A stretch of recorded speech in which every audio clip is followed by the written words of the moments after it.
Hi everyone. I'm Ellie. I'm currently 20 years old, but when I was 16, I realized through social media, of all things, that I was very autistic. Um, and in hindsight, it made a lot of things about my schooling make a lot of sense. Um, but being late diagnosed meant that it was very difficult to get in school support. And I spent a year when I was in college working in a specialist disability school, and the class that I was with was 8 non-verbal children who were all autistic and all had multiple other disability diagnoses. And I think that that was one of the best experiences in my life so far. I absolutely loved it, and I miss working there, like, all the time. And then in my second year of college, I worked in a nursery, and I actually pointed out to my, like, manager that I was noticing patterns of neurodiversity in some of the students who then went on to start the diagnostic process before they went off to school that September. So hopefully they're getting the support that they need in primary school. I apologize in advance because I'm slightly nervous. I have involuntary tics, so sometimes my speech can sound a little bit funny, sometimes I look a little bit funny. But I hope you can all kind of see past that and kind of understand what I'm getting at with everything that I've kind of planned out for this.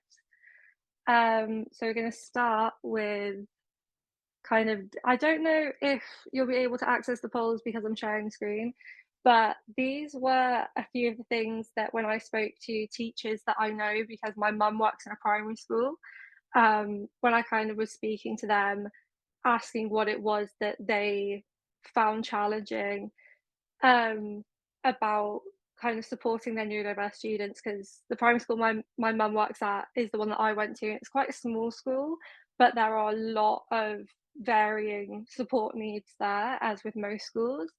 And so these were kind of some of the lists, I guess, that I got from them. Um, Obviously, I think that the biggest one is always understanding the needs of students because teaching is hard. Teaching is so hard, and understanding classroom management, I could never be a teacher. But when you've got a class of, like 30 students, oftentimes more depending on the area, it can be really difficult to understand what it is that each individual student needs, but also kind of how you go about making sure that they're getting that. Um, and then obviously neurodiversity in of itself is still something that's very misunderstood. I've spent so much of my time at college and at university kind of explaining to classmates and to teachers and lecturers and administrators what neurodiversity actually is, because one thing that has always bothered me is when people say that it isn't a disability. And I'm like, it is. For some people, it can feel more disabilitating. Is that the right word? Debilitating, sorry. But it is a neurodiversity is a disability, and I think that everyone kind of needs to recognise that. But it can show up very differently in different people. So, in my experience, the most kind of common neurodiversity profiles are ASD, ADHD, dyslexia, dyspraxia, and Tourette's. So I myself have ADHD, autism, dyslexia, OCD, and a couple of like comprehension disorders and stuff. But there's no kind of one profile that you can assign to any of those. There's no kind of umbrella list of traits that you can go, these are the key indicators of this, and if you don't have this, then you can't be this. And it's like, it's something that presents so differently in people, and I know a lot of people on this call are, like, American-based and teachers and stuff, but one stat that I've always found slightly interesting in the UK is that approximately 15% of all students in the UK are, neurodivergent, and that's just not really shown in the structure of schooling and in the structure of the classroom, at least in my experience. Um, and I think it's really important that we kind of bring that into classrooms, and you don't have to make a big spectacle out of one student having certain accommodations.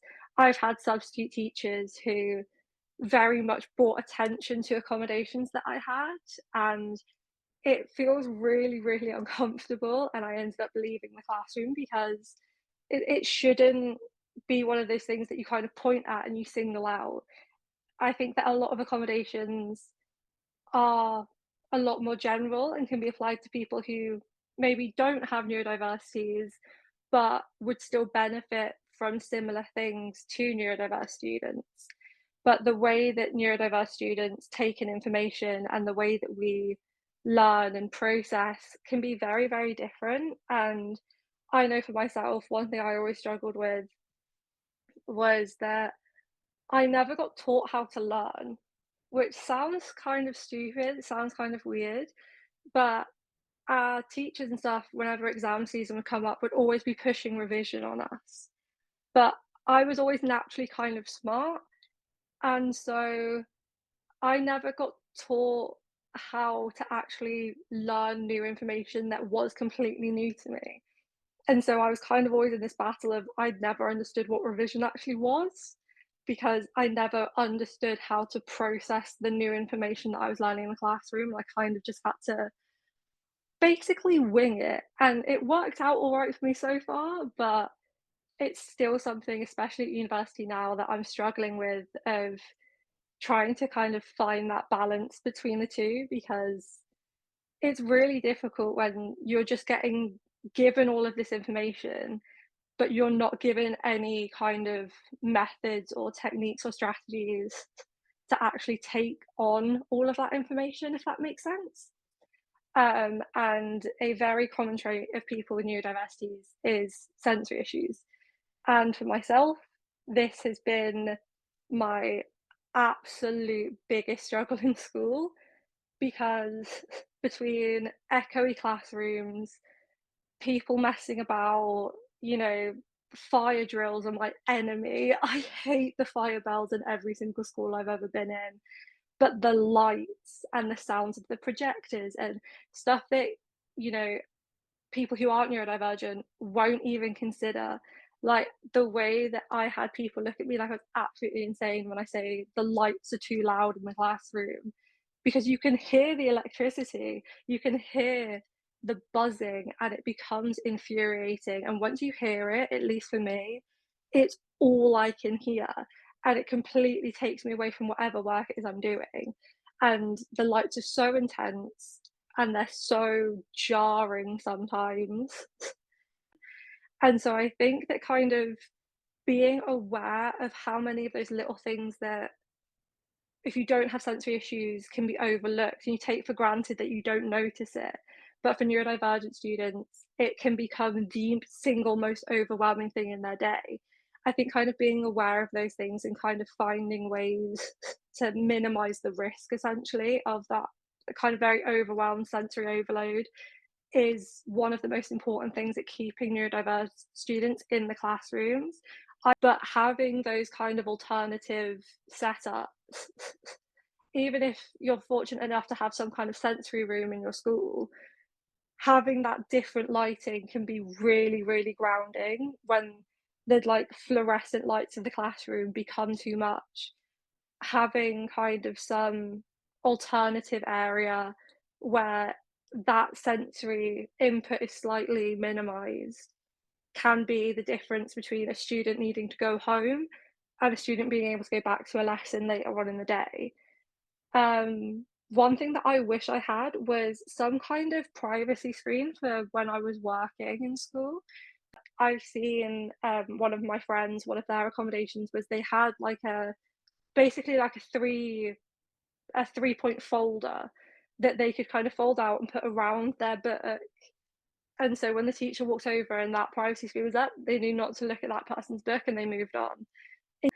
Um, please, please, please encourage the use of fidget toys.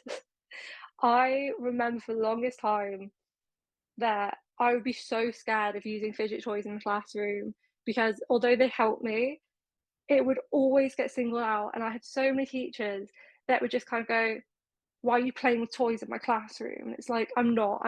This is the only way that I'm going to be able to listen to you right now. and this is the only way that I'm going to be able to actually take in the information that you're trying to teach me. So please do not make students feel like they can't have fidget toys. And again, even if students aren't neurodivergent, there is no harm in a student having a fidget cube or a fidget spinner or some. I have these little, I wish I had one to hand. I have these little like rubber string ball things that are like rainbow colored that I can kind of flip between my fingers, and they're really good because it's a physical thing, it's a visual thing, it's a sound thing because I can kind of almost rattle them, and they can really kind of help students focused energy, because I think that's more the ADHD side of me that would get a little bit worked up over things. But having my little fidget, I can put the physical energy into something and still kind of use the mental energy to focus on the lesson. And ear defenders as well, they seem counterproductive because they're blocking out noise and therefore blocking out instruction. But I use loop earplugs that block out. I've got a few sets, so they block out different kind of levels. But it really does help because then I'm not getting distracted by all the noise outside the classroom. I'm not getting distracted by the sound of people kind of typing. It's very much a case of you can focus on what is being said by the person who is speaking, and then you can focus in on your own work and kind of minimize the distractions around you. Um, but yeah, visual and verbal communication styles.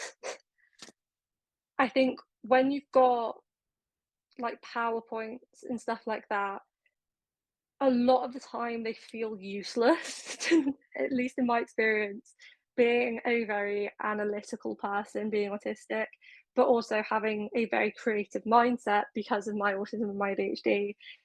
It can be really difficult to sit and just listen to a PowerPoint or just watch PowerPoint because it often comes across as just words on a page or just a video or just a picture.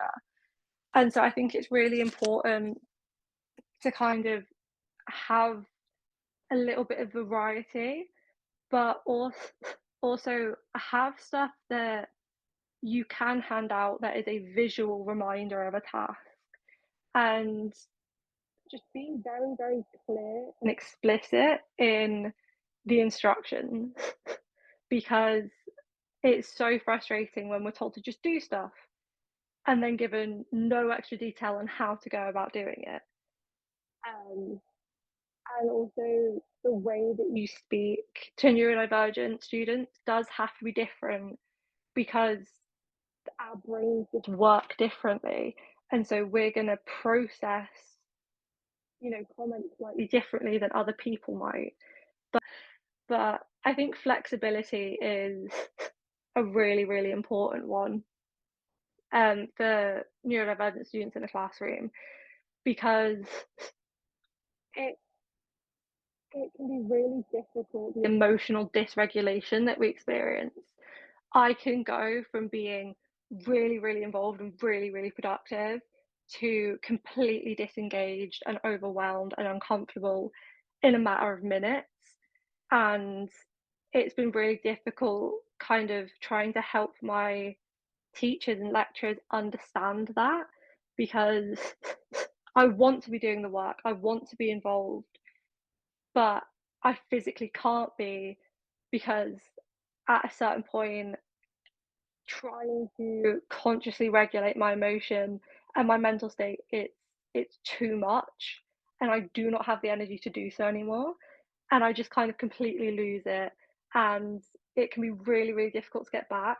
And I think having that kind of more gentle approach to communication can be really beneficial. Deadlines are a nightmare. I currently have multiple at university that I'm trying to get on time. And I've had to get extensions multiple times. I've had to um, defer exams and assignments to the following semester before. I think being slightly flexible, obviously, don't let people just completely disregard the rules, but let giving some flexibility, especially on days where you're noticing that the behavior is a little bit more intense than usual if it's an especially bad day.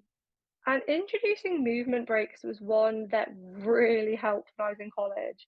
My lecturers started kind of adding in more breaks into our classes, and I was able to get up and move around the classroom. I was able to go on a little walk around the building. I was able to just sit on the floor. And like that was a big one for me because I'm not someone that likes sitting in chairs. There's something about sitting in a chair that makes me feel uncomfortable. And in my exams, I have discounted breaks. So press pause on my exam timer and I would literally just lie on the floor. And it was incredibly beneficial to both of the exams that I've done at uni. And um, but as for kind of, I guess, more communication based stuff, adaptive seating plans, if you have alternative seating, please, please, please offer it. I'm giving both written and verbal instruction. The amount of times that I would get told the task and it would just go in one ear and out the other. And it's like, that's not me being rude, that's not me not listening, that is just me having audio processing issues and not retaining the information. And so having something that I can refer back to without disrupting a teacher, without disrupting my friends to kind of ask again, can be really beneficial. But also, sometimes students are too uncomfortable in a classroom setting to ask questions. And so having a written instruction that they can kind of go back to, or having any kind of visual instruction that they can reference back to, kind of takes the pressure off a little bit of them having to put their hand up, of them having to speak in front of everyone to ask for clarification on things. Because I have episodes where I shut down and I can't physically speak. And I have gone to lectures in that kind of state, and I've used my laptop to kind of type messages, and then my friends have asked for me, or I've kind of sent messages to my lecturer whilst I'm in the lecture. But having something that's kind of simple that you can just put down in front of you and communicate that way. There are going to be days where students who are usually very talkative, like myself, physically can't be, or days where we're too uncomfortable to speak up in a group setting. For older students, people might call it childish, but having some sort of visual schedule or at the start of a lesson, at the start of a day, going through the plan of the day, yeah, it can can sometimes feel patronizing or condescending for older students, but it can be really helpful because the unknown is like the worst thing for me. And it's like what I was saying about not having a reference point for things. If I don't know what's coming, if I don't have an expectation, if I don't have any idea of what it is that's happening, I'm going to really struggle with transitions throughout the day.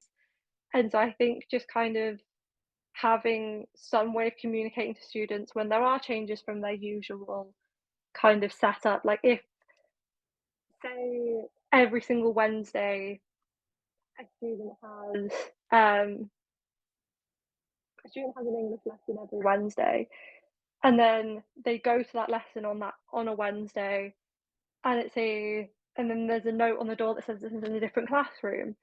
That's another adjustment that they have to make mentally. Then they go to that classroom and it's a different teacher than normal, and that's another thing to adjust to. And there's no preparation for that. And for neurodivergent students, that can be very, very overwhelming. Um, and I've left uni before because there were too many things that changed without notice, and I just couldn't handle it. It was too much for me. And so I think it's kind of that one's more so just making sure that students are aware and being communicated with about what's going on around them. And I don't want to put the weight of pastoral care on teachers because at the end of the day, you're there to teach, not to be. You are part of the pastoral care, but you shouldn't be the sole point of it. But it's really important to also understand the social and emotional needs of neurodivergent students and of all students. but recognizing the differences in that for neurodivergent students is kind of crucial to keeping them in your classrooms. And so pathological demand avoidance is the bane of my existence. It is one of the most infuriating parts about my neurodiversity because you might think that an instruction is very relaxed and very kind of open, but it feels like a demand. And when that happens for people like me who have PDA, the second that our brain registers something as a demand, it's like, okay, well, we're not doing it then. And that part of your brain that is like, no, we can do this. Like, we're perfectly capable of that, just kind of shuts down. And it's like the devil and the angel on your shoulders. And the devil just kind of pushes the angel off the other shoulder and goes, not today. And it is so infuriating. And it's annoying for the person giving the instruction because to them it comes across as rude, like we're just ignoring what they're saying and we're not doing what we're told. But to us, it's like we physically can't. And so it can vary from person to person how it is best to communicate to get around PDA and demand avoidance in general. But trying to understand the key parts of the instruction that make it feel like a demand and just changing them ever so slightly to leave it a bit more open and make the student feel like they have options, like there is a choice to what they are doing. And um like I said, like where possible, tailoring tasks to a student's special interest. For me, anything to do with F1, I'm locked in. So if I get given an assignment where I have free reign over a topic, 9 times out of 10, I'm gonna choose motorsport as that topic. Um, and so kind of finding a way to introduce a student's special interest can be the biggest thing at increasing that student's engagement.